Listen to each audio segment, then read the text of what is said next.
זה היה רעיון שלי, הפודקאסט בכלל. פודקאסט זה דבר שהיה לי, זה כאילו, זה היה רעיון שלי מלפני אולי 20 שנה. וואו. כן. אוקיי. כאילו אמרתי לעצמי, למה רק אנשים מפורסמים צריכים לראיין אחד את השני? למה נכון. אנשים רגילים מהחיים, גם הם יש להם סיפור חיים מעניין, וגם נכון. להם מגיע שישמעו אותם ושיספרו את הסיפורים שלהם, וזה כאילו כל הזמן אמרתי, יו, איך בא לי שיהיה דבר כזה? אבל לא חשבתי איך לעשות את זה. ואז שיצא הפודקאסט ממש שמחתי, כי זה באמת רעיון נפלא. נכון.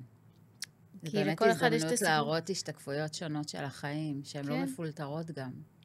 כל אחד הוא כוכב של החיים שלו, ואם מסתכלים, מישהו אחר מסתכל מהצד, יש הרבה דברים שיכול להזדהות איתם וללמוד מהם, וזה באמת, זה רעיון מדהים. מסכימה. כן, וזהו, ואני מתרגשת, כי זה מה שרציתי הרבה זמן, ואמרתי, אם אני אעשה אותו, חשבתי עלייך, אמרתי, הפודקאסט הראשון, אם אני אעשה אותו, אני אעשה את זה עם אורלי, כי נציג את עצמנו קצת, אני אציג אותך, את תציגי אותי, אז אני מכירה אותך כבר כמה, 15 שנה?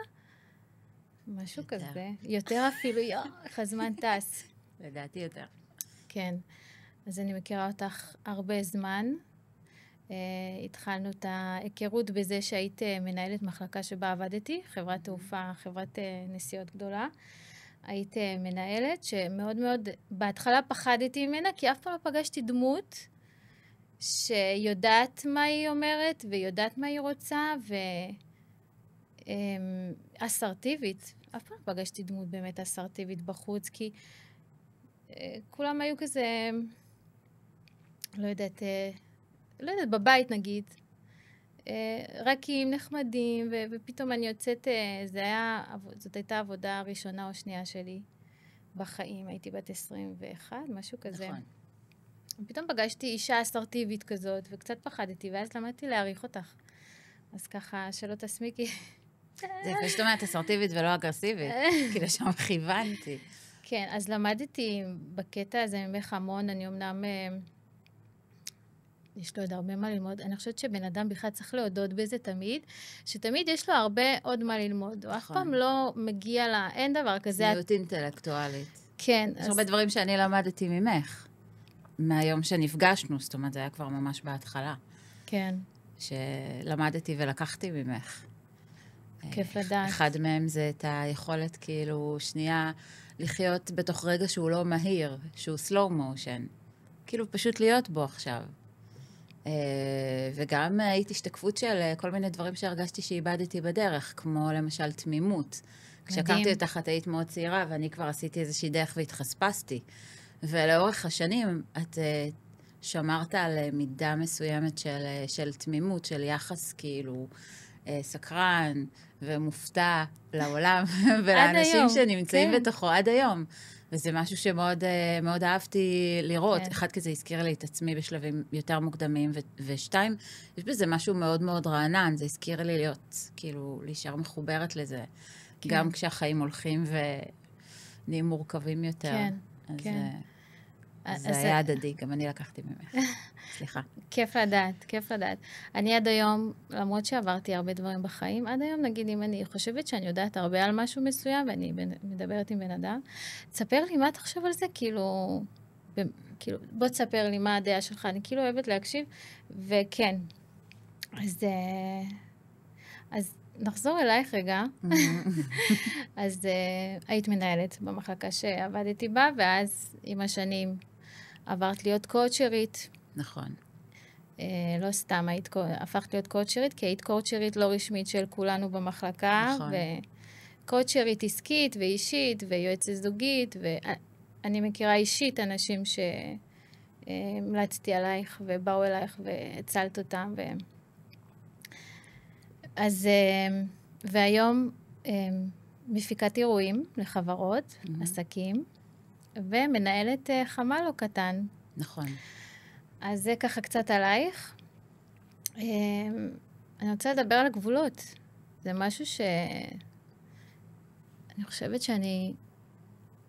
אבל אני רוצה להציג אותך. יאללה. כי אני בדרך לפה חשבתי, איך להציג את עצמי הפעם. כן. כי ההצגה העצמית שלי בעיניי, יש בה איזושהי מורכבות לאנשים שמסתכלים מהצד, כאילו, על החיים שלי, ועשית את זה יופי. כי אנשים שואלים, רגע, מה זה ריבוי התפקידים הזה? מה זה ריבוי הטייטלים הזה? גם וגם וגם, איך זה הכל מתיישב? אז עשית את זה יפה. יש בזה הרמוניה, לפחות בעיניי. ואני רוצה להציג אותך, זה רעיון יפה, כאילו ההיפוך תפקידים הזה שאת מציגה אותי ואני מציגה אותך, יש בו משהו סופר סופר מעניין, שגם אפשר כאילו להתבונן על עצמנו.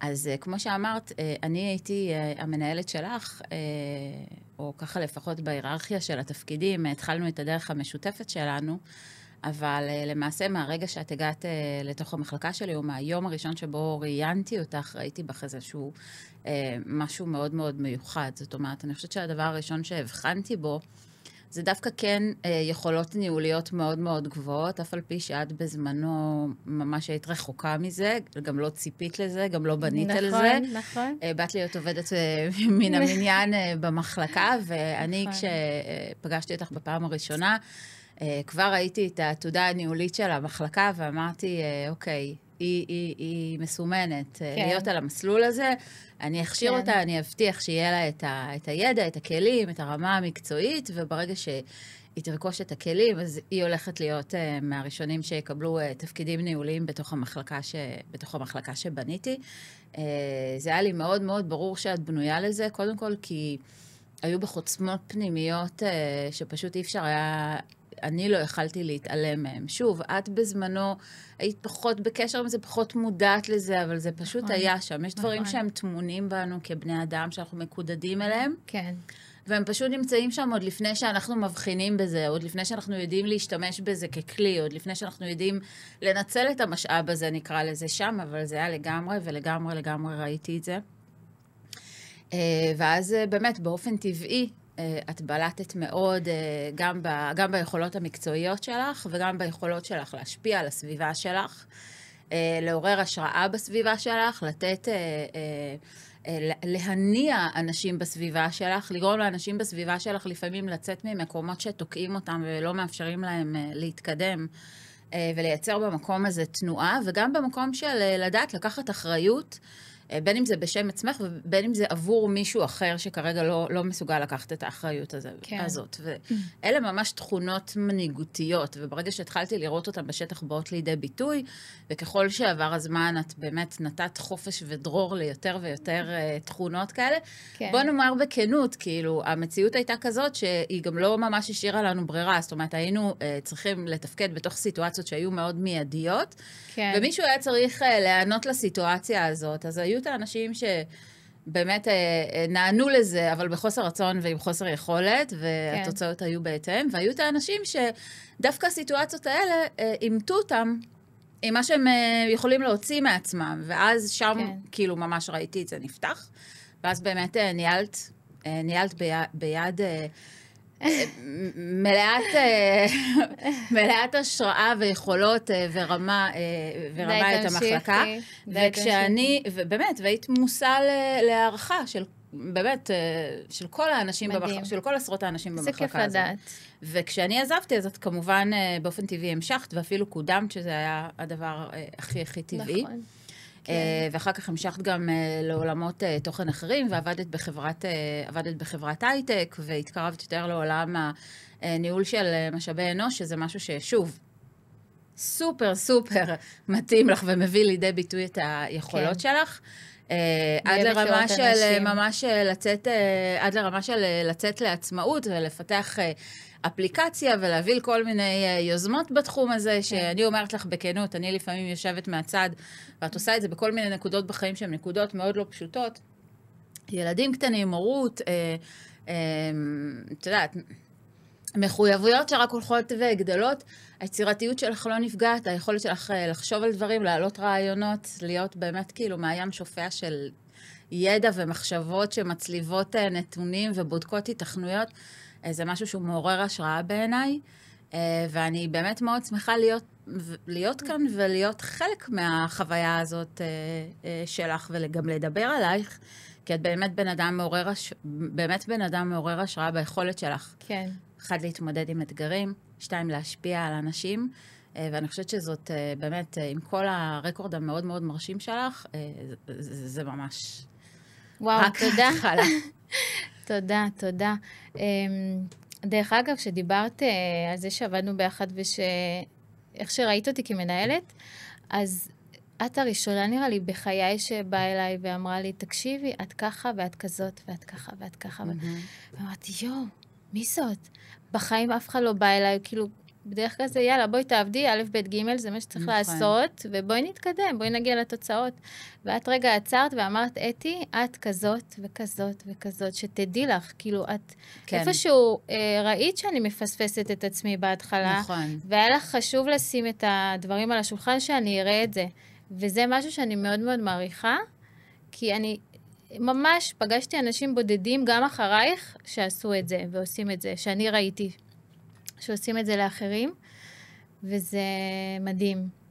אני חושבת שאחת הטעויות הנפוצות במפגש בין אנשים ובניהול בפרט, זה היעדר היכולת שלנו, או הפחד שלנו, או חוסר הרצון שלנו, באמת לראות מי עומד מולנו, לשקף את זה, ולייצר סיטואציה שבה אנשים עם יכולת גדלים יחד איתך.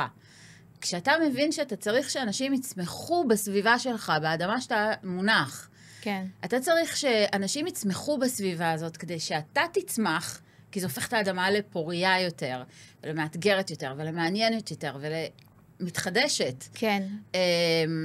ואני לא בן אדם שאוהב כאילו לעמוד במקום, ואין לי שום שאיפה לשמור על סטטוס קוו, כאילו, את יודעת, גם כשאנשים התקדמו תחת ניהולי, וגם כשאנשים התקדמו אחרי שעזבתי, זה היה משהו שמבחינתי כאילו, הוא חלק מהצמיחה שלי כבן אדם. כן, כן, זה מראה על הגדולה שלך. אז...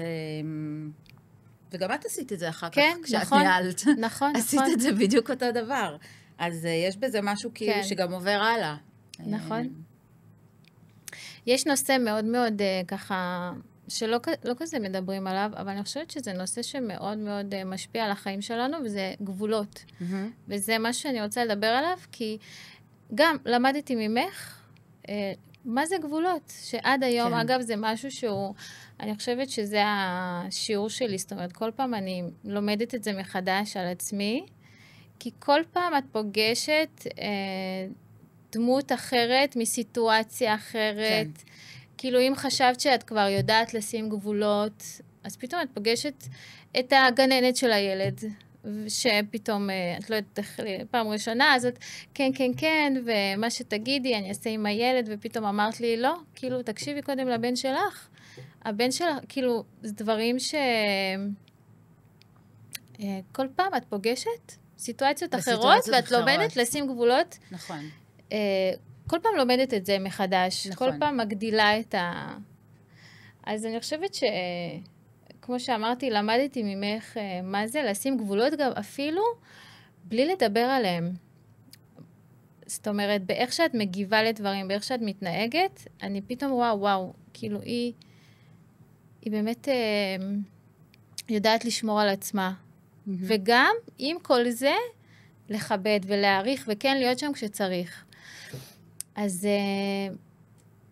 אנחנו נמצאים בעולם שאנחנו מוצפים וואטסאפים ואימיילים ואינסטגרם ופייסבוק, ולא יודעת, יש אנשים הגבולות מאוד מטשטשים. יש להם טיק טוק וטלגרם, אני מפחדת. אני מחקתי את הפייסבוק, יש לי רק את האינסטגרם, וזה גם אני כאילו... למדתי לשים לעצמי שעות מסוימות שאני נכנסת, כי לפעמים את לא מרגישה, ואת עוברת את הגבולות של עצמך עם הנסחפת. נכון. שזה אינסטגרם זה נחמד והכל, אבל אנחנו נסחפים לפעמים בלי לשים לב. וגוללים, שזה משהו כאילו חדש שפעם לא התמודדנו איתו, זה לגולל ולבזבז זמן על הדברים האלה. זה כאילו פעולה פסיבית, אבל היא אשליה, כי היא לא באמת פסיבית. כן. היא מפעילה אותנו. אז היא מפעילה אותנו והיא גוזלת מאיתנו משאבים. זה כאילו נראה פסיבי, את שוכבת ורק גוללת, זה לא דורש ממך יותר מדי, זה לא דורש ממך לקום, זה לא דורש ממך ללכת, זה לא דורש ממך שום דבר פיזי, אבל ברמה המנטלית, כאילו, זה דורש ממך המון, זה פשוט לא חשבון שאת מודעת לזה שאת משלמת אותו. בדיוק. אז אני אחזור רגע לעניין של הגבולות, מה שאני רוצה להגיד, זה שאני, את מכירה אותי, אני בן אדם מאוד רגוע. נכון. וקשה להלחיץ אותי, או נכון. להוציא אותי מהמצב הרגוע שלי, ולהוציא ממני, לא יודעת, היסטריה או משהו כזה. ולאחרונה אני מוצאת עצמי, כאילו הלחץ פוגש אותי, הלחץ, חרדה. ואני מרגישה שכאילו לא נעים לי מזה פתאום, לא נעים לי מול העולם שאני כזאת רגועה בעולם של היום. כן. כאילו אני מרגישה, כל הזמן אומרים לי, דבר ראשון שאומרים לי, כשמכירים אותי, איזה רגועה את. את לא מתעצבנת, תמיד רגועה, תמיד זה. אז הלחץ פוגש אותי והחרדה, וניסיתי להבין ממה זה נובע, למה פתאום אני לחוצה, למה פתאום אני בחרדות. כאילו מה נכנס לתוך הגבולות שלך? מה זה? כאילו מה זה הדבר הזה שפתאום מלחיץ אותי? זה הגיל, זה העבודה, זה... מה זה? ואז הבנתי שזה האובר מידע, נכון. וזה לענות, אני קמה בבוקר, אני רואה וואטסאפים, ואני כאילו, אני חייבת לענות. אני מקבלת וואטסאפ, גם אם אני לא עונה רגע, כי אני צריכה לעשות משהו, זה בראש שלי, זה כאילו מטריד אותי, אני צריכה לענות לזה, ואני צריכה לענות למיילים. ודווקא את, תמיד ראיתי אותך כאחת שעונה מתי שהיא יכולה, כמובן, כל עוד זה לא איזה משהו. כן. אבל אני זוכרת, את מציבה גבולות ברמות כאלה, שאני זוכרת שאפילו, היה לי פעם יום הולדת לפני כמה שנים, והחברות כזה, יש לנו קבוצה של כמה חברות ביחד, וכתבו לי כזה מזל טוב אתי וזה, ואת לא כתבת לי באותו יום מזל טוב. נכון. וזה קיבץ אותי, לא הבנתי. כאילו, כשלחבריי שמולדת בקבוצה, כולם כותבים, אני גם חייבת לכתוב, אני כותבת, מזל טוב עד 120 וזה. ולמזל טוב ממך חיכיתי ממש, כי את יודעת לכתוב ברכות יפות, לא מזל טוב עד 120 וזהו. ולא כתבת לי באותו יום, וזה קיבץ אותי. אז לקח לך איזה יום-יומיים, ואז כתבת לי ברכה מהלב, ואז התחלת את זה באותו יום הייתי במצב ככה וככה, ולא היה ביכולתי, כאילו לא היה לי את לא יודעת איך לקרוא לזה, אני כותבת ברכה כשאני מחוברת. כשאת מחוברת, בדיוק. בדיוק. ואם אני לא מסוגלת כרגע לגשת למקום הזה, ואני לא מסוגלת להתחבר ולכתוב כאילו מהלב באמת את מה שאני מתכוונת להעביר לבן אדם הזה. אז ברמות כאלה, וכמובן שבמך אני בחיים לא נעלבת, ואפילו אני כל כך הערכתי את זה, שכתבת לי, סליחה שקטעתי אותך, כל כך הערכתי את זה שאמרת לי שאת לא היית במצב של לכתוב באותו יום. נכון. ואת רוצה להיות, את כל כך אוהבת אותי, שאת רוצה להיות מחוברת. נכון. ולכתוב לי באמת מה שאת מרגישה ורוצה, ולא סתם איזה מזל טוב, שגם אני לא מזלזלת באנשים, ואני גם כזאת כותבת. אבל מאוד הערכתי את זה. אז מאיפה זה בא לך? הכוח הזה של... אני עונה מתי שאני יכולה, גם אם זה ייקח לי כמה ימים, ואל תיפגע ממני. אל תיקח את זה אישית. זה לא כוח, זה מגיע ממקום של עוצמה, וזה מאוד מאוד שונה מכוח. בגלל זה גם משפיע בצורה כזאת, שהיא כאילו צורה שהיא בסוף, היא מאוד מאוד חיובית. זה משפיע על אנשים בצורה שהיא מעוררת השראה כשהם פוגשים את זה, גם אם בהתחלה הם לא כל כך מבינים את זה, או לא כל כך יודעים לאיזה תבנית להכניס את זה. כלומר, אם להיעלב מזה, אם לראות את זה בעין חיובית. אז זה מתחיל מתפיסה שבעיניי הכל זה משאבים. הכל זה משאבים, הכל זה אנרגיה, ואני בן אדם מאוד טוטלי, מאוד חשוב לי כשאני נמצאת במקום מסוים, בין אם זה כשאני כותבת ברכה, או כשאני אימא, או כשאני בקריירה שלי, מאוד חשוב לי להיות נוכחת. זה הסכם, זה חוזה שלי עם עצמי, להיות בנוכחות בכל דבר שאני עושה. ככל שהחיים שלנו הולכים ומתקדמים, יש המון דברים שמתחרים על הנוכחות שלנו, אם זה הורות ומשימות בתוך ההורות וחיי היום-יום, ואם זה בירוקרטיה, ואם זה רשתות חברתיות, ואם זה חדשות, ואם זה מצב ביטחוני, ואם זה קריירה. אין סוף. וחברות, 1,000,001 דברים שמתחרים על מכרה המשאבים הזה ועל הנוכחות שלנו. ממש. ואז באיזושהי נקודה מאוד מוקדמת בחיים שלי, הבנתי גם אם אני מאוד מאוד רוצה להיות ב-800 מקומות בו זמנית, או ב5 מקומות בו זמנית, ויכול להיות שגם יש לי את היכולת להיות בחלק מהמקומות האלה בו זמנית, נגיד לעשות 3 דברים, או 4 דברים, או 5 דברים במקביל, אין לי רצון כזה. ולמה אין לי רצון כזה? אחד, כי זה מכלה את המשאבים שלי ברמה כזאת שקשה לי מאוד אחר כך לטעון את עצמי בחזרה.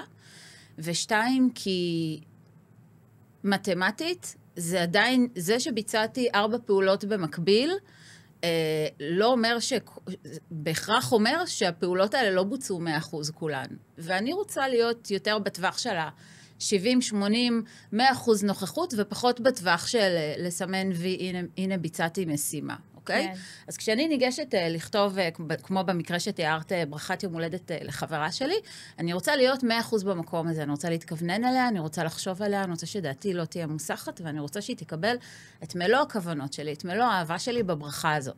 וכך גם כשאני ניגשת למשימות בקריירה, וכך גם כשאני ניגשת למשימות בהורות. אם אני עכשיו עם הילדים שלי, אני רוצה שהם יקבלו 100% מהנוכחות שלי. אני לא רוצה שהם יקבלו אותי פחות, אני לא רוצה שהם יקבלו אותי כשדעתי מוסחת. כי הם מרגישים את זה גם. כן.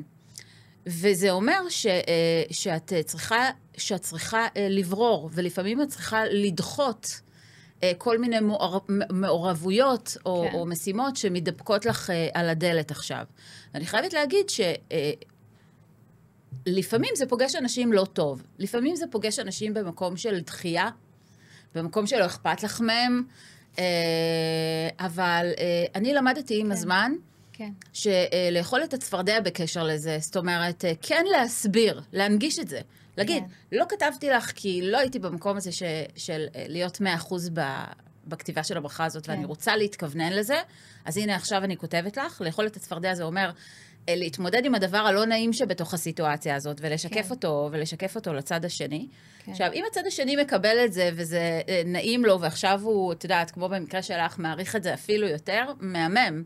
לפעמים הצד השני לא יקבל את זה. לפעמים הוא לא יקבל את זה בטוב. אבל בהתקשרות הבאה איתו, שבה אני אהיה 100% איתו ואדחה דברים אחרים שנמצאים ודופקים על הדלת, הוא כן ידע להעריך את זה. כי הוא יקבל, כי הוא יהיה באותו רגע בתוך הנוכחות המלאה שלי. ומי שיש לו ביקורת על איך שאני בוחרת לנהל את החיים שלי ואת הגבולות שלי, או זה לא נראה לו, או זה לא מקובל עליו, אז כנראה שאין לו חלק בתוך הסרקל הזה. וזה גם בסדר, על הדעת כאילו, to let go, כאילו באמת לשחרר את מי שלא יודע לכבד את הסיסטמה הזאת, את האקוסיסטם הזה, שבשבילך הוא עובד ומשאיר אותך חיונית ובריאה ומאושרת ושמחה בתוך החיים שלך. אם למישהו יש איזה שהן תובענות או דרישות שאותו אקוסיסטם שלי, החיוני שלי, לא יכול לעמוד בהם, אז כנראה שהוא לא יכול להיות חלק מהאקוסיסטם הזה. וזה גם בסדר, זאת אומרת, אני לא חייבת לתת לכולם להיות בתוך המרחב הזה, ולא כולם חייבים להיות מאוד מרוצים מהבחירות שעשיתי בחיים. זה משהו שאני חיה איתו בשלום. זה שלי לחיות עם זה בשלום, כן? אז זאת התשובה שלי לגבי זה, ואני כן אתייחס בקצרה לנושא של הרשתות החברתיות, כי הרשתות החברתיות הן באמת מגפה. וואו. את יודעת, קוראים למגיפות שמתפשטות בשקט בלי ששמים לב לסימפטומים שלהם, מגיפות שקטות. היא מגיפה שקטה מאוד והרסנית מאוד ומסוכנת מאוד. כן. ואנשים צריכים לשים לב לזה, כי הגלילה הזאת היא לפעמים המקום שבו אנחנו כאילו בשקט עם עצמנו. כאילו המקום שבו אנחנו נותנים למחשבות שלנו לנדוד למקומות אחרים. כן. כאילו המקום שבו אנחנו מחפשים השראה, רעיונות, מידע, מה שזה לא יהיה.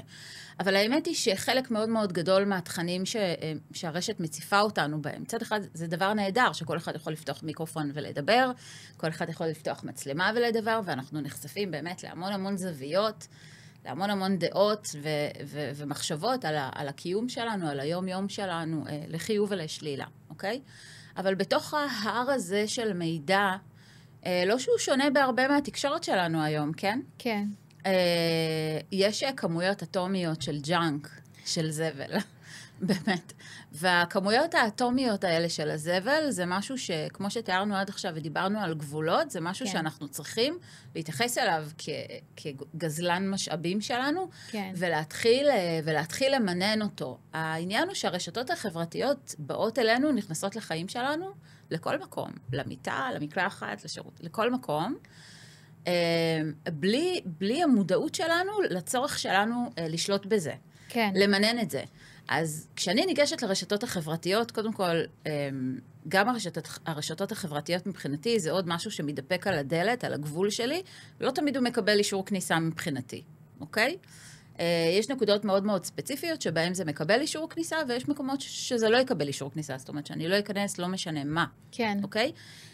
וגם כשזה מקבל אישור כניסה, אז לא כל נונסנס שהרשת מציפה לי. אני משתמשת המון בכלים של הרשתות האלה, לכוון או להזרים אליי מידע שמפתח אותי, תומך בצמיחה שלי, זאת אומרת שאם אני כבר גוללת, אני רוצה לגלול דברים שיש להם ערך אמיתי לתת הקיום שלי, ולא להיחשף על הדרך לג'אנק. אני חוסמת את הג'אנק בכל רמה אפשרית. כן. אני מעבירה מסר למערכת, לאלגוריתם, כי יש אפשרות כזאת. מה מעניין אותי ומה לא מעניין אותי. כן. ואם משהו שלא מעניין אותי מנסה להתפרץ אליי, אני פשוט חוסמת אותו. אז מה שקורה עם הזמן זה שאת מקבלת רק את מה כן. את מה שאת מבקשת להיחשף אליו. וזו פעולה אקטיבית שצריך לעשות אותה. אגב, דברים שאת מבקשת להיחשף אליו, זה גם משהו שהגעתי אליו בתהליך עם עצמי, עד שהבנתי מה אני רוצה להיחשף אליו, הייתי רואה כל דבר.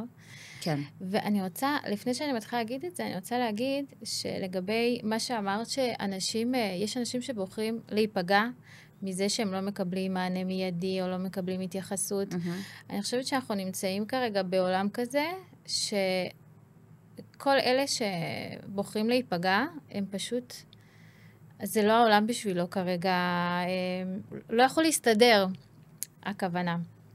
כי אנחנו נמצאים בעולם שאנחנו כל הזמן מוצפים, ואנחנו מתחילים לסנן, ולזה אני אגיב עכשיו, לזה אני אגיב אחר כך, ואנשים לא צריכים להיפגע היום ולקחת אישי, את כל העניין הזה של המענה מיידי בוואטסאפים, במיילים. נכון. אחרת הם באמת ייפגעו כל יום ממשהו אחר. אנחנו בעולם כזה אבל הם עדיין ייפגעו עכשיו יותר מתמיד. את יודעת למה? למה? כי מי שביום שלו לא מנהל את המשאבים שלו בצורה שכרגע תיארתי, אז הוא כן חשוף לחרדה, והוא כן חשוף לפגיעות, והוא כן חשוף לסנסטיביות של מערכת העצבים, כי מה שההצפות האלה מייצרות זה עוררות יתר במערכת העצבים, וזה מייצר דריכות במערכת העצבים. וכשיש דריכות במערכת העצבים, אז הפתיל שלנו יותר קצר, והיכולת שלנו לאבד דברים בצורה לוגית מתקצרת. אז אנחנו מאבדים דברים בצורה שהיא יותר רגשית ומתייגת, וככה מתלהמת אפילו מבחינה רגשית, ופחות מקדישים לזה רגע עיבוד ומחשבה. וזה חלק מהדברים שאותם מגיפה שקטה עושה. זאת אומרת, זה לא בהכרח חייב שהסביבה שלך תהיה מפחידה או מעוררת חרדה. כן. זה לא בהכרח חייב שיהיה לך איזשהו מצב רגשי אקוטי, אמיתי, כן. שמייצר חרדה או מייצר דיכאון וכן הלאה. לפעמים רק מהאובר שהייה בתוך המרחב הזה, ובתוך זה שהמוח שלנו נמצא יותר מדי בעון, ומוטרד מדי, ומופגז מדי במידע, רק מהמקום הזה מתקבעת עוררות יתר במערכת העצבים, וזה סימפטומים של חרדה. כן. הרגישות יתר, הפגיעות יתר, החוסר יכולת לאבד דברים בצורה לוגית, והנטייה יותר כאילו לראות או להרגיש דברים ברמה כן. הרגשית של אוהבים אותי, לא אוהבים אותי, כן. העולם נגדי וכזה. אז זה חלק מזה, וזה משהו שקורה בלי שרוב האנשים מודעים אליו או מבחינים בו. כן. הייתי מעלה סטוריז פעם, נגיד לבן שלי, נגיד היום הולדת, העליתי סטורי, מזל טוב לבן שלי וזה. והייתי רואה חברים, משפחה צופים, ואולי 1% כותב לי מזל טוב. והייתי נעלבת. כאילו, מה אתם צופים בסטורי שלי, נכנסים לי לחיים, ולא מגיבים. מה, אתם רובוטים שרק מעבירים? כן. ואז הבנתי שכן, שכאילו, זה מה שאנחנו, אין לנו זמן עכשיו, אנחנו מעבירים, ואפילו זה, התחלתי... זה הלך רוח פסיבי. התחלתי לסנן גם את זה, כאילו להיכנס לסטוריס של אנשים, אני לא מתכוונת להגיב להם, או הם לא באמת מעניינים אותי, אני לא נכנסת, אני כאילו גם לא מבזבזת זמן על זה, אין לי זמן. תראי, השיטוט ברשת הוא בסטייט אוף מיינד של קלט, לא של פלט. כן. אתה רוצה להיות פסיבי, אתה רוצה לגלול, ושהעולם יעזוב אותך רגע בשקט, זה מין אשליה מדומה של שקט. זה מדמה לנו כאילו שקט, זה מדמה לנו איזה רגע עם עצמנו, איזה רגע עם העולם שאנחנו בוחרים להיחשף אליו כרגע, בין אם הוא חברים או העולם החיצוני. אבל זה רגע של קלט, אני קולט, אני מציץ, אני רואה, אני מציץ לחיים של אחרים, ואני שם רגע את המחשבות שלי ואת החיים שלי בצד. עכשיו, זה פסיביות מדומה, כבר דיברנו על זה, בסדר? אבל כשאתה נמצא בסטייט אוף מיינד הזה, אתה פחות במצב של אינטראקציה, אתה פחות במצב של פלט, אתה פחות במצב של להגיב או לכתוב משהו, וגם אם תשימי לב, גם כשאנשים כבר, את יודעת, מהלא נעים לי כותבים משהו, אז הוא מאוד בסיסי. כאילו, הוא מאוד כזה שלא דורש יותר מדי מעורבות ומחשבה. מזל טוב, עד 120. זה המקסימום שאפשר לקבל בסיטואציה כזאת. כי כן, כאילו, זאת הדרך שלנו קצת להקהות את החושים, או להמאם כל מיני דברים שכאילו בוערים בחוץ, ולברוח לאיזשהו עולם וירטואלי שכאילו... כן. אז את אומרת שזה חשוב לשים גבולות. מאוד. חשוב... לשים מטרות, מה אני הולכת לעשות, וכל מה שמפריע לי בדרך, אני כרגע לא מתייחסת, לא משנה מי זה ומה זה. אין טעם להשקיע בזה משאבים, זה לא עניין של היעדר יחס או דחייה, זה פשוט עניין קצת טכני. בדיוק. כשמתייחסים לזה בצורה טכנית, אז זה טכני. אז זה טכני, נכון. אצלך, זאת אומרת, זה לא גוזל ממך משאבים של לא נעים, ומה יגידו. כן. ברגע שזה טכני, הדבר הזה כרגע הוא... ברשימת המשימות, ברשימת היעדים, או בהתייחס למשימות, בהתייחס ליעדים, כרגע לא יכול לקבל מקום. כן. כי יש לי קיבולת בתור בן אדם. בדיוק. גם לך יש קיבולת בתור בן אדם. צריך להיות מודעים לקיבולת. ובתור נשים, ובתור נשים, יש תחרות על הקיבולת שלנו כל הזמן. נכון. בזוגיות, באימהות, בקריירה, ברצון שלנו לפגוש את עצמנו ולהיות מחוברות לתודעה שלנו, לרגשות שלנו, כי זה חלק מה-well-being שלנו, וזה חלק לחיות בריא שלנו, גם ברמה הרגשית, המנטלית. אז כן, זה עניין מאוד מאוד טכני, אין בזה רגשות, זה ממש כמו שאת רוצה להזמין כרטיס טיסה לחופשה שלך, ואומרים לך מלון מלא, או אין מקום בטיסה, ואת לא יושבת וחושבת עם עצמך, אוי אוי אוי, חברת התעופה עשתה לי דווקא, המלון לא רוצה לקבל אותי. בדיוק. לא, את אומרת, אוקיי, אני אעבור לדבר הבא, לדבר שכן יש לי מקום להתממש בו, וזה נכון דרך אגב, both ways. כן. זאת אומרת, גם כשאני לא יכולה להיכנס לתוך סיסטמה של מישהו אחר, את מבינה? זאת אומרת, גם כשאני מקבלת ממך את לא יכולה להיכנס, את לא יכולה לגשת לאקוסיסטם שלי כרגע. זאת אומרת, מבן אדם אחר, אפילו מבן אדם שקרוב אליי ויקר לי. זה בסדר. כן. זה לגמרי בסדר, מותר לך. הלא נעים הזה, על מה יהיה עם הלא נעים הזה שלי? אם אני נגיד בוואטסאפ ומישהו כותב לי הודעה ואני כבר מחוברת, אני כזה, רגע, אבל הוא ראה שאני מחוברת, אני חייבת לענות עכשיו. אני לפעמים עונה באותו רגע, כי אני מחוברת ולא נעים לי מהבן אדם, למרות שאין לי זמן, ולפעמים אני אומרת, טוב, לא יקרה כלום. אני בכוונה פותחת את ההודעות, כדי שיראו שאני ראיתי. נכון, את רואה. אני אומרת גם לאנשים מפורשות, אני רוצה שאתם תראו שאני ראיתי, כן. אבל אם לא עניתי זה כי אני כרגע לא פנויה לענות. אבל תראו שראיתי. זאת אומרת, המסר עבר אליי. אין לי כרגע את היכולת to reply, כאילו, להגיב לזה. כשאני אגיע לרגע שבו אני אוכל להגיב לדבר הזה, אני אגיב אליו. אבל ראיתי... מדהים. ראיתי גם כדי לקבל החלטה, אם זה משהו שהוא צריך להיות מתועדף כרגע, כמשהו שעכשיו אני צריכה להתפנות ולהגיב אליו, או זה משהו שיכול לחכות לתגובה שלי. אני חושבת שזה מטריד הרבה אנשים, הדילמה הזאת שאני עכשיו מספרת עליה, כן לענות, לא לענות. לפעמים כשמישהו עונה לי מאוד מהר, אני לא מדברת על עולם הדייטים וכאלה, זה נושא אחר, אבל אם מישהו עונה לי מאוד מהר באותו רגע, זה קצת קריפי כזה. רגע, אני רק זרקתי את זה שיש שם, וישר יש מענה. מאוד אישי. אני מצפה למענה מיידי כי זה מאפשר לי לעמוד בקצב המשימות שלי, כן. אז אם מישהו עונה לי ממש ממש מהר, אז זה אחלה, אני לא צריכה לחכות לריפליי שלו. אבל אם מישהו לא עונה לי מהר, אני לגמרי יכולה להקביל את זה לאיך שאני מנהלת דברים בעולם שלי. כן. זה לא מסריט אותי, זה לא מכניס אותי למחשבות, למה הוא לא ענה לי, למה הוא לא זה.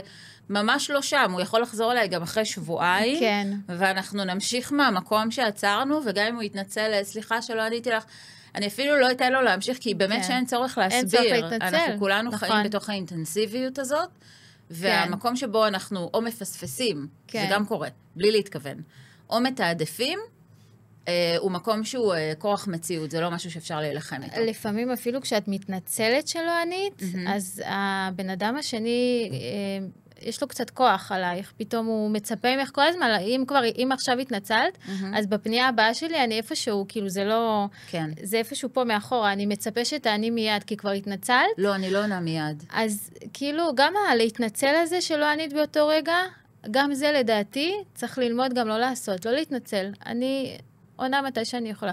כמובן, הכל אישי ולפי סיטואציה ולפי הכל. מסכימה. אבל לא להרגיל אנשים, לזמינות. שורה תחתונה בדיוק. נכון. להיות על העורף שלך ולצפות ממך לזמינות מלאה כל הזמן. וזה מה שאני לומדת עד עכשיו, כאילו לעשות. וזהו, זה גבולות. אני חושבת שצריך להמציא קורס גבולות בעולם החדש. ממש. אני חושבת שיש משהו שעם הזמן הוא הופך להיות מובנה בווייב של בן אדם שהגבולות שלו ברורים לו, לעצמו. שהופך את הנוכחות שלו למאוד ברורה לאחרים. אני כן יכולה להגיד לך שהיו תקופות שבהם הייתי צריכה ממש לסרטט גבול, ולהודיע על הגבול הזה לכולם, ולהתקל את יודעת, בתגובות של כולם לסרטוטי גבול שלי, לטוב או לרע, כן? אבל אני יכולה להגיד לך שלמשל בשנים האחרונות, או ב10 שנים האחרונות, אני כמעט ולא פוגשת את זה, או שאני כנראה פוגשת את זה וכבר לא מייחסת לזה כאילו יותר מדי משקל, כמו שאולי הייתי מייחסת לזה פעם. אבל אני הרבה פחות פוגשת את זה, זאת אומרת, אני הרבה פחות נמצאת בעמדה של, לא יודעת, צריכה להסביר או להתנצל. כן. ושוב, אני לא מתנצלת ולא מסבירה, אלא אם כן זה בן אדם שהוא באינטראקציה חדשה לגמרי איתי. זאת אומרת, הוא לא מכיר אותי, הוא לא יודע את הגבולות שלי, אני צריכה להציג אותם. כי בן אדם שמכיר אותך יודע שכשאת שם, את שם. נכון, אנשים שמכירים אותי יודעים כבר. כשאני שם, אני 100% שם, כשאני לא שם, לא לנסות להשיג את התשומת לב שלי בכוח, לא לנסות להידפק על... אלא אם כן זה באמת משהו דחוף. אם יצרתם אינטראקציה ואני לא הגבתי, כנראה שאני עכשיו ב100% במשהו אחר, תכבדו את הבחירה הזאת שלי, כי זו בחירה לכל עניין ודבר. אז באמת, עם הזמן, יש פחות ופחות אנשים בסביבה שלך, שלא מודעים לזה או שלא מכבדים את זה. וכשאת פוגשת אנשים שלא מכבדים את זה, אז את יודעת, אז כמו שאמרתי, לפעמים... כן. אני תכף אדבר על איפה את 100%, כבר שנתיים, בחמ"ל שהקמת, כמעט מה7 לאוקטובר, את שם יום כמעט. כל פעם שאני בקבוצה, כמובן, וכל פעם שאני רואה את זה, אני כאילו אומרת, וואו, כאילו, איך את עושה את זה, איך את עושה את זה, ואת הקריירה והכל, וילדים, וזה מדהים, ואני תכף אדבר על זה, אבל לפני זה אני רוצה להגיד, כאילו חילקתי את ההתפתחות אישית של בן אדם, כדבר בסיסי זה לדעת לשים גבולות, כי בלי זה קשה להתפתח, כי השדה שלך פרוץ. כולם נכנסים, כולם וולקאם, ואת מושכים אותך למטה, את פשוט נופלת. אז גבולות זה דבר מאוד מאוד חשוב ומאוד מאוד בסיסי בשביל בן אדם לדעת, בשביל להתפתח. והדבר השני זה, אני שמתי לב על עצמי למשל, כי יצאתי לדרך עצמאית לפני 4 חודשים, הייתי כל החיים שכירה בניהול, גיוס. רק בהגדרה, אני חייבת להגיד. רק בהגדרה היית שכירה. כן. אז גם הגשמתי חלום לפני 4 חודשים, ויצאתי לדרך עצמאית כמגייסת כוח אדם, והבנתי, וכמובן, הפחדים שבדרך והכל, טבעי, נכון, אבל הבנתי רק לאחרונה, שהפחד שלי הוא לא להצליח, הוא לא להצליח, אלא הפחד שלי זה להצליח, כאילו אני מפחדת לגדול. נכון.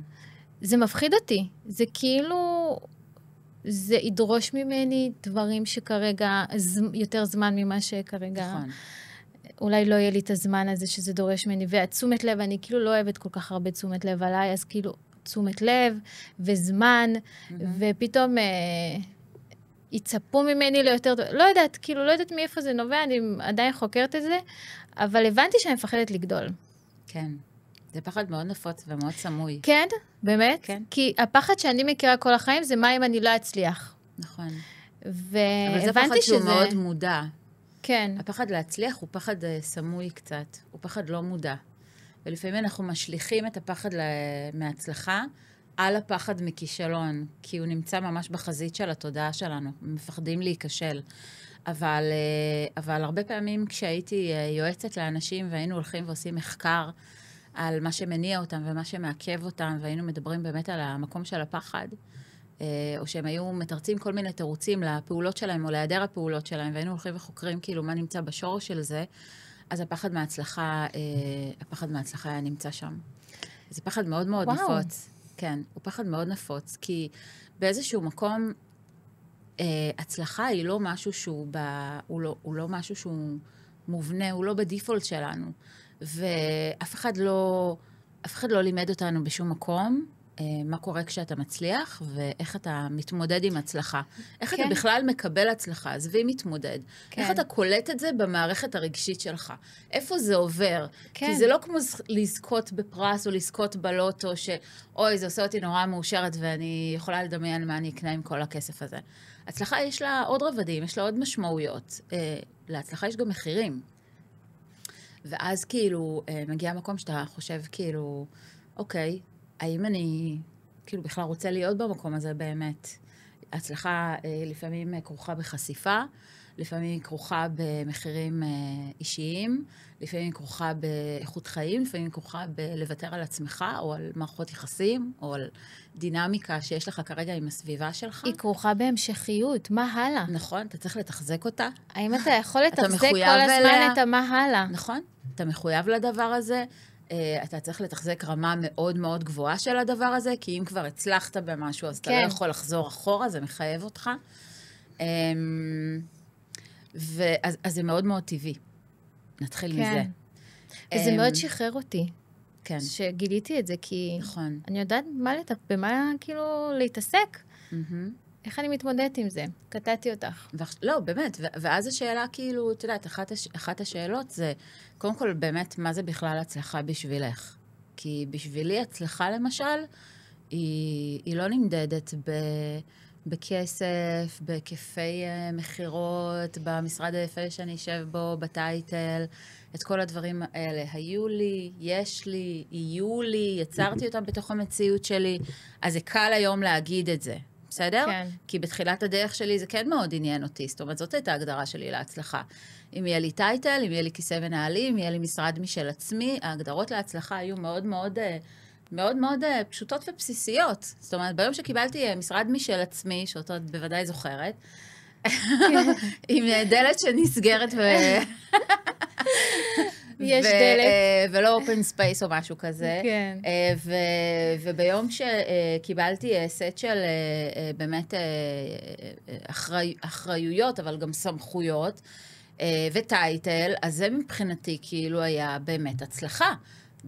ביחס לגיל שלי, ביחס למקום שהייתי בו אז, ויש אנשים שגם בהמשך החיים שלהם, זה מה שמגדיר הצלחה.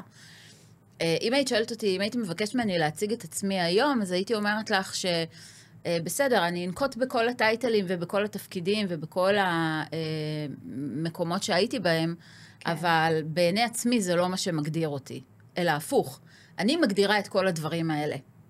זאת אומרת, אורלי, זאת שנמצאת פה מאחורי כל הטייטלים, מאחורי כל המקומות, מאחורי כן. כל היוזמות, מאחורי כל ההצלחות, היא מגדירה את כל מה שנמצא כאילו במעטפת החיצונית, במשרד, בטייטל, אוקיי? ולכן, כשאני מסתכלת על עצמי, כן. על מה שנמצא בי, בין אם זה, את יודעת, בשלבים מוקדמים של ההתפתחות שלי, ודיברת על התפתחות, ולכן התפתחות זה ממש חשוב, התפתחות וצמיחה. כן.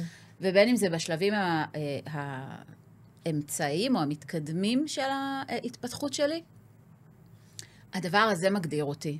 את מי שאני ואת מי שהפכתי להיות, ואת מי שאני שואפת להמשיך להיות, זה הגודס האמיתי. וכשאני נשענת על הגודס הזה, אז הצלחה לא מפחידה אותי יותר. את מבינה? כן. כי היא לא תלויה בשום דבר חיצוני. מי אורלי תהיה? כן, מי זאת זה אורלי? לא, בדיוק, זה לא משנה לא מי מסביב. אני אהיה מחר, מי הייתי אתמול, במה עסקתי אתמול, במה אני אבחר לעסוק מחר. מה שמשנה זה מה המנגנון, מה המערכת, מה הגודס שעומד מאחורי כל הדבר הזה. ואם אני יודעת שזה טוב, ואם אני יודעת שזה חיוני ויש לזה דופק וזה חי, כן. אז אני יודעת שההצלחה היא תהיה משהו שהוא יהיה חלק ממני, אני אהיה מאוד מחוברת אליו, אני לא אוכל, זה גם יהיה חלק מהחיים שלי, כן. זה גם יפעם בהלימה עם החיים שלי. אבל באמת, אם יש לי איזשהו מקום שאני לא מספיק מודעת לזה, או מנותקת מזה, ודברים חיצוניים מגדירים את ההצלחה שלי, אז זה מאוד מפחיד. כן. כי זה אומר שאת לא יכולה להישאר true to yourself. כן. כי זה אומר שבאיזשהו מקום along the way, את תצטרכי לתחזק משהו, שאולי את כבר לא כל כך מחוברת אליו, או שהוא גובה ממך מחיר יותר מדי גבוה. את מבינה? כי תסתכלי על זה כמו חתונה. כמו להתחתן עם משהו שכרגע אולי יש לך רגשות חיוביים עליו, אבל אולי זה ישתנה איפשהו בדרך. כן. אז כשאני נשואה לעצמי, כן. בתוך החוויה הזאת של הצלחה, יפה. אז היא מקום יותר בטוח ויותר נעים. יפה. זה כאילו, אם יש לך איזושהי דילמה או משהו מטריד אותך, צריכה לשאול את עצמך, איפה התנתקתי מעצמי רגע? נכון. כי אני ביחס לעצמי, אני לא ביחס לריצוי של הכוחות. אני ביחס לעצמי. אני לא ביחס... וכשאני בטוב עם עצמי, ואני עושה את הדברים כאילו מתשוקה, מרצון, מחיבור, למה שאני רוצה להביא לעולם הזה, אז כולם מרוויחים מזה בסוף. ולא מה יגידו ומה יעשו לי, ומה...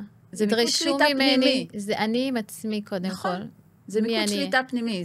זה לדבר מהגץ, לדבר מהשלד הפנימי, מהמבנים הפנימיים שלך, מהסנטר שלך, ולא לתת לה בחוץ להשליך על איך שאת מנהלת את הפעולות שלך. אז הצלחה שבאה משם היא מאוד טבעית. מדהים. טוב, אני רוצה לדבר על החמ"ל. החמ"ל של אורלי. חמ"ל שהוא פעיל, זה ככה, עברנו לנושא אחר, מעבר חד כמו שאומרים. בכלל לא. את אומרת שיש, אותו נושא, את אומרת, נכון? אנחנו באותו נושא. נכון, אפילו שזה חמ"ל, זה נכון. מה שמדהים אותי בקבוצה שלך, אגב, בואי נדבר קצת על החמ"ל שאת מנהלת, כמעט מה-7 לאוקטובר, סחפתי איתך הרבה אנשים שיום יום איתך, ואת עוזרת לחיילים, אם זה אוכל, אם זה רהיטים, אם זה מוצרי חשמל, הכל, הכל, כל מה שאת יכולה, את עוזרת. מהצפון ועד הדרום, יש איתך אנשים שעוזרים ומסיעים אוכל, ומסעיות של אוכל, אפשר להגיד, כל השנתיים האלה, אלפי שינויים. ומה שמדהים אותי בקבוצה שלך, זה שאתם לא מתעסקים במי יצא להפגנה, מה אתה חושב על ביבי, אתם לא מתעסקים, זה לא מעניין אתכם פוליטיקה, מעניין אתכם להסתכל לחיילים בעיניים ופשוט לעזור להם, כי הם כרגע בשטח, ואתם מתעסקים במה שכרגע בשטח. מה שקורה כרגע, לא פוליטיקה, כמובן זה חשוב והכל, אבל אתם כרגע מתעסקים בחיילים שצריכים אתכם, וזה מדהים. זה מאוד קשור למה שדיברנו עליו עד עכשיו, אז אני אחבר לזה. כן. כי דיברנו על גבולות, ודיברנו על הצלחה, ודיברנו על יעדים ועל השגה של מטרות, ודיברנו על דברים שמסיחים את הדעת, אוקיי? אז חלק מהעניין הזה של לנהל משאבים, במיוחד כשהוא בא לידי ביטוי בסופו של דבר בניהול של קבוצה, או בניהול של קבוצות של אנשים, או בניהול של קהל, או בתקשורת לקהל. הרי אני מרצה גם הרבה שנים על הנושא של תקשורת, אז אני כל הזמן מסבירה שיש הבדל עצום בין תקשורת בין אישית, כמו זאת שאנחנו מנהלות כרגע, לבין תקשורת פומבית, כמו זאת שמתנהלת כרגע עם אנשים שאולי יום אחד יצפו בפודקאסט הזה, שאנחנו בכלל לא מכירות ובכלל לא יודעות מי הם, כן. ושתמיד האחריות במסר שאנחנו מעבירים, היא תמיד נמצאת על הדובר, היא תמיד נמצאת עליי. זאת אומרת, לי יש אחריות לאיזה מסר יתקבל מהדברים שאני כרגע אומרת, למישהו עלום שאני בכלל לא יודעת איפה הוא ומי הוא, שעשוי לצפות בשיחה הזאת מתישהו. המסר הוא עליי, הוא לא המסר, האחריות למסר היא עליי. כן. זאת אומרת, זה לא דרך איזה פילטר הוא יסתכל על הדברים שלי ומה הוא יבין מהם, אני צריכה לוודא באיך שאני מתבטאת, שהוא מבין אותם בול כמו שהתכוונתי. כן. וכנ"ל את. אז החמ"ל בעצם לא התחיל מקבוצה של אנשים, הוא התחיל מקבוצות של אנשים. זאת אומרת, הוא התחיל ממני, כשישבתי והתבוננתי בזוועות השביעי לאוקטובר על מסך הטלוויזיה ובפייסבוק לייב, ומהעובדה שבתוכי, כאילו, הדבר הראשון שהתעורר זה, אני לא פסיבית, אני בן אדם מאוד מעורב, אני לא יושבת מחוץ לסיטואציה הזאת, והיות ואני לא לוחמת קרבית שיכולה לעלות עכשיו על מדים, לעזוב את הילדים שלי ולצאת מהבית להילחם בחזית או לעזור כן. ולהיות מועילה שם למישהו, כן. אז אני צריכה לקחת את כל היכולות שלי, את כל המשאבים שלי, את כל הכישרונות שלי, כן. את הניסיון שלי, ולבחון מה אני יכולה לעשות עם הכלים שעומדים לרשותי, וגם עם אלה שעדיין לא עומדים לרשותי, דרך אגב, שאני אפתח תוך כדי תנועה, כדי לתרום לסיטואציה שכרגע מתחוללת. אז אני מיד נכנסתי להמון המון קבוצות של כל מיני אנשים מתנדבים, שפתחו כל מיני קבוצות, מדהים. בלי לדעת עוד מה קורה ומה צריך. והדבר הראשון שעשיתי בשעה-שעתיים הראשונות, זה באמת לאפשר את ההצפת מידע הזאת. פתחתי לגמרי את עצמי להצפת המידע הזאת, התנתקתי קצת. כן. מדברים שהיו סביבי, בעלי היה עם הילדים, הוא ידע שזה מה שאני עושה, ורק אספתי מידע. אספתי מידע, הצלבתי מידע. ואז התחילה לרקם תמונה שאומרת מה צריך, מי צריך, איפה צריך, איך הדבר הזה מתנהל וכן הלאה. זה קרה אצלי, זה קרה גם אצל אלפי אנשים אחרים שחיפשו איך להיות כוח תומך, איך להיות עורף תומך לסיטואציה שנוצרה. אז לאט לאט התגבשו קבוצות של אנשים שמשנים, וקבוצות של אנשים שמציעים אוכל, וקבוצות של אנשים שמובילים את האוכל הזה. ולאט לאט אנשים התחילו, כל אחד ויכולותיו, כל אחד וכישרונותיו, כל אחד משאבים שעומדים לרשותו. זאת אומרת, אם היה מישהו שהייתה לו מסעית, אז הוא הציע לנסוע לדרום ולפנות משפחות עם הילדים שלהם ועם המטלטלים שלהם מהדרום לאן שצריך, או למשפחות שמוכנות לארח אותם. זאת אומרת, זה ממש רקמה אנושית שהתעוררה לחיים, וכל תא ברקמה הזאת ביקש למצוא את המקום שלו. מדהים. זה היה פנומנלי להסתכל על זה ברמת החוויה, כי זה היה ממש כמו לראות תאים חוברים אחד לשני, ואיזשהו גוף אנושי מתעורר על חיים מתוך הדבר הזה. זה כן. הכי קרוב לבריאה, זה נשמע אבסורדי לחלוטין, בתוך סיטואציה שהיא מזעזעת. כן. אבל זה הכי קרוב לבריאה, לקיום, לחיים. ממש. בתוך סיטואציה מזעזעת כמו הסיטואציה הזאת. וכשאתה חווה את שני הדברים האלה במקביל, כן. יש לזה איזה אימפקט, יש לזה איזושהי השפעה, מטלטלת. מצד אחד אני צופה בפייסבוק לייב שלי, כי יש לי המון חברים בפייסבוק, בזוועות שהמחבלים מבצעים כן. כאילו בלייב, דברים שאני, את יודעת, אפילו לא רוצה לתאר, כן. ודברים שלא נראו בתקשורת אגב, כי לא את הכל שידרו, ומהצד השני כאילו לשמור על שפיות ולנהל דבר מצד כזה. מצד שני משהו, אני רואה חיים מתעוררים כן. ונרקמים בתוך הדבר הזה, ממש. ואני חושבת שזה משהו שהוא מאוד מאוד מאפיין את ה-DNA של הסביבה, של העם שאנחנו נמצאים בתוכו, וזה מאוד סקרן אותי, ומאוד רציתי להיות חלק פעיל בדבר הזה, ולתרום את החלק שלי. כן. ככל שעבר הזמן, באמת המנגנון שלי הלך וגדל, וכבר לא הספקתי. לבד, כן. לא יכלתי לעמוד כן. בכל המשימות. אז באמת צרפתי אליי אנשים, כשבעצם המטרה של החמ"ל שלנו זה לתת שירות ליחידות לוחמות חזית, בכל דבר שהם צריכים, לא משנה במה. בין אם זה שרוך, בין אם זה אוכל, בין אם זה חוטי שפצור, בין אם זה ציוד, כל דבר שרק עולה על דעתם. ואנחנו עושים את זה 24/7, זאת אומרת, הקבוצות שאני מנהלת, שבהם יש קשר עם מפקדים ועם רס"פים של יחידות, לוחמות, התקשורת איתי ברור להם שהיא פתוחה 24/7, הגדרתי את זה גם ככה מההתחלה, אין שום מגבלה בלוחות הזמנים, שבת, חג, בכלל לא משנה, כל פעם שעולה איזה רצון או צורך, אתם מדבררים אליי את הרצון והצורך הזה, והוא מקבל את ההתייחסות שלי. יש לך גם טקס כזה של כל כמה זמן, את פשוט מעריכה כל אחד שעשה. נכון. ונסע והביא, ואת כותבת ותודה לזה ותודה לזה, ואני חושבת שזה משהו שגם מחזיק את הקבוצה שלך, מחזיק את האש כן, בקבוצה. נכון. כי רואים אותם, רואים גם את אלה שעוזרים ומתנדבים, וזה נותן להם מוטיבציה להמשיך. לגמרי. אני רוצה לחזור לבייסיק, כן. כי את שאלת שאלה מאוד מאוד חכמה, כי אמרת, רגע, איך את מצליחה לנהל נכון. את השונות, את הדעות, את הדעתנות, את כל הלהט הזה של אנשים, כאילו, והרי בחמ"ל שלי יש אנשים מכל הקצוות. ממש מכל הקצוות. כן. אז קודם כל, החמ"ל היה סטאדי קייס מהמם לכל ההרצאות שלי בתקשורת, שהן מבוססות על הניסיון שלי בניהול, אוקיי? אבל פה הסיטואציה הייתה הרבה יותר מאתגרת, כי אנשים מגיעים ממש מקצוות שונים, ואפילו מנוגדים, ואפילו מעוררי שנאה. באמת. אני לא אנקוט בשמות של קבוצות שונות, כי אני באמת לא רוצה להיכנס לדבר הזה שמתחולל בחוץ, כי אני חושבת שהוא שגוי מהיסוד שלו, דרך אגב.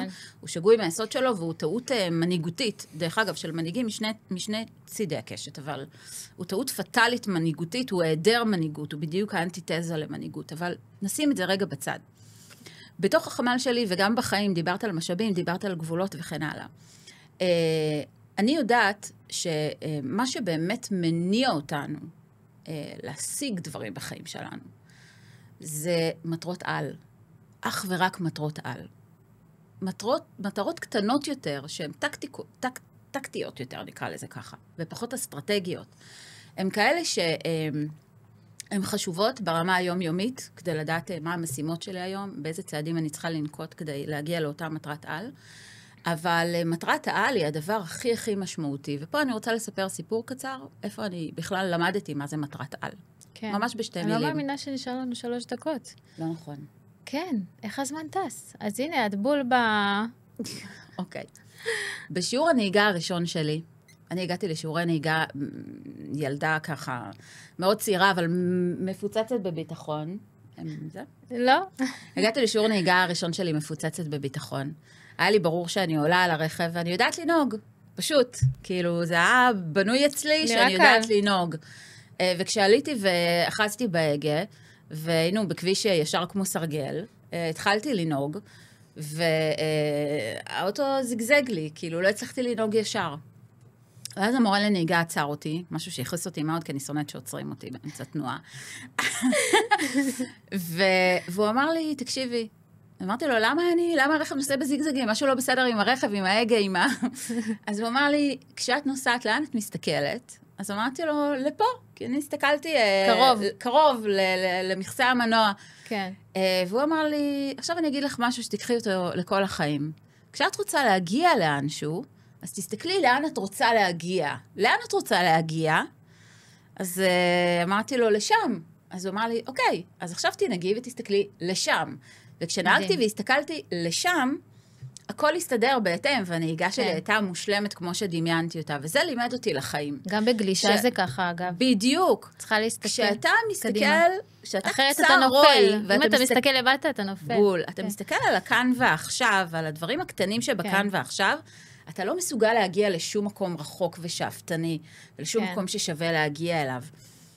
וזה מבלבל אותך לגמרי, זה גם מכניס אותך למין סחרור, למין תחושת כישלון, למין כל מיני מיני נפילות מיותרות, ואני אומרת דבר כזה, כשיש מטרת על, אז כל דבר שאנחנו עושים ברמה היומיומית, אנחנו צריכים לשאול את עצמנו, האם זה משרת את המטרה הזאת או לא משרת את המטרה הזאת. עכשיו, מטרת העל שלנו היא לתת שירות ליחידות לוחמות בקו החזית, שצריכות אותנו מאוד, אוקיי?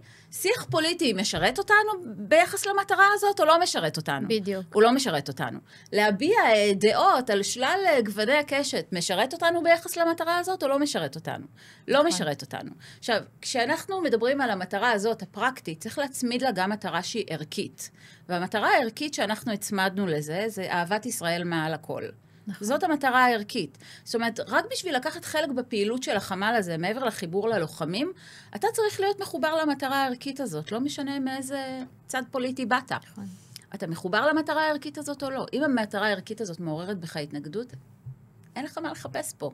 אבל אם המטרה הערכית הזאת זה משהו שהיית רוצה בחזון, גם אם הוא רחוק לך כרגע, להיות בחוויה שלו, אז זה מייצר משאבים פנימיים להיות שם. צודקת. אז זה לחיים. זאת אומרת, נכון. לשים מטרת על, ושכל המטרות, כל האמצעים בדרך, יהיו מיושרים עם אותה מטרה. ואז יש לנו גם את הפוקוס וגם את ההבנה על מה אנחנו רוצים להוציא משאבים, ועל מה לא. למה אנחנו מתייחסים כרגע, ולמה לא. מדהים, מדהים, מדהים. בזה סיימנו את הזמן, לא מאמינה. כן. איך הזמן טס? כשנהנים. וואו, ממש.